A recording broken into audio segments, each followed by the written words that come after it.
Hi, இன்றைக்கி என்ன recipe பார்த்தீங்கன்னா அக்கி ரொட்டி தான். எப்படி செய்யலான்னு பார்க்கலாமா?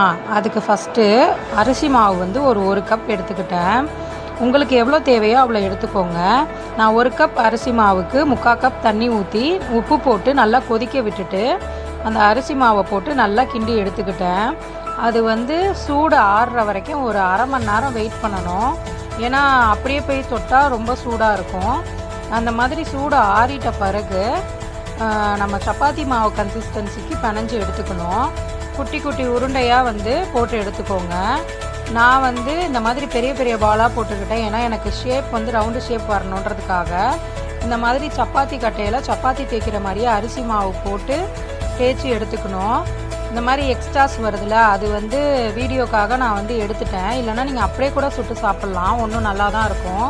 நான் வந்து அந்த மாதிரி ஷேப் ரவுண்டு ஷேப் வரதுக்காக அந்த மாதிரி ஒரு கிண்ணம் வச்சு ரவுண்டு ஷேப் பண்ணிக்கிட்டேன். அதை வந்து சூடான தோசை தவாவில் போட்டு எடுத்துக்கிட்டேன். நல்ல ஒரு கிறிஸ்பியாக வந்து வரணுன்னா நீங்கள் வந்து அந்த கோல்டன் ப்ரௌன் ஆகிற வரைக்கும் வெயிட் பண்ணணும். பபுள்ஸாக வரும். நம்ம இப்போ பூரி சுட்டால் எப்படி உப்பிட்டு வரும், அந்த மாதிரி சப்பாத்தி சுட்டால் எப்படி உப்பிட்டு வருமோ அதே மாதிரி நம்ம மாவு பிணைஞ்சிருக்கிறத பொறுத்து இந்த மாதிரி உப்பிட்டு வரும். டேஸ்ட் வைஸ் நல்லா இருந்துச்சு ஃப்ரெண்ட்ஸ். நான் ஃபஸ்ட் டைம் ட்ரை பண்ணியிருந்தேன்.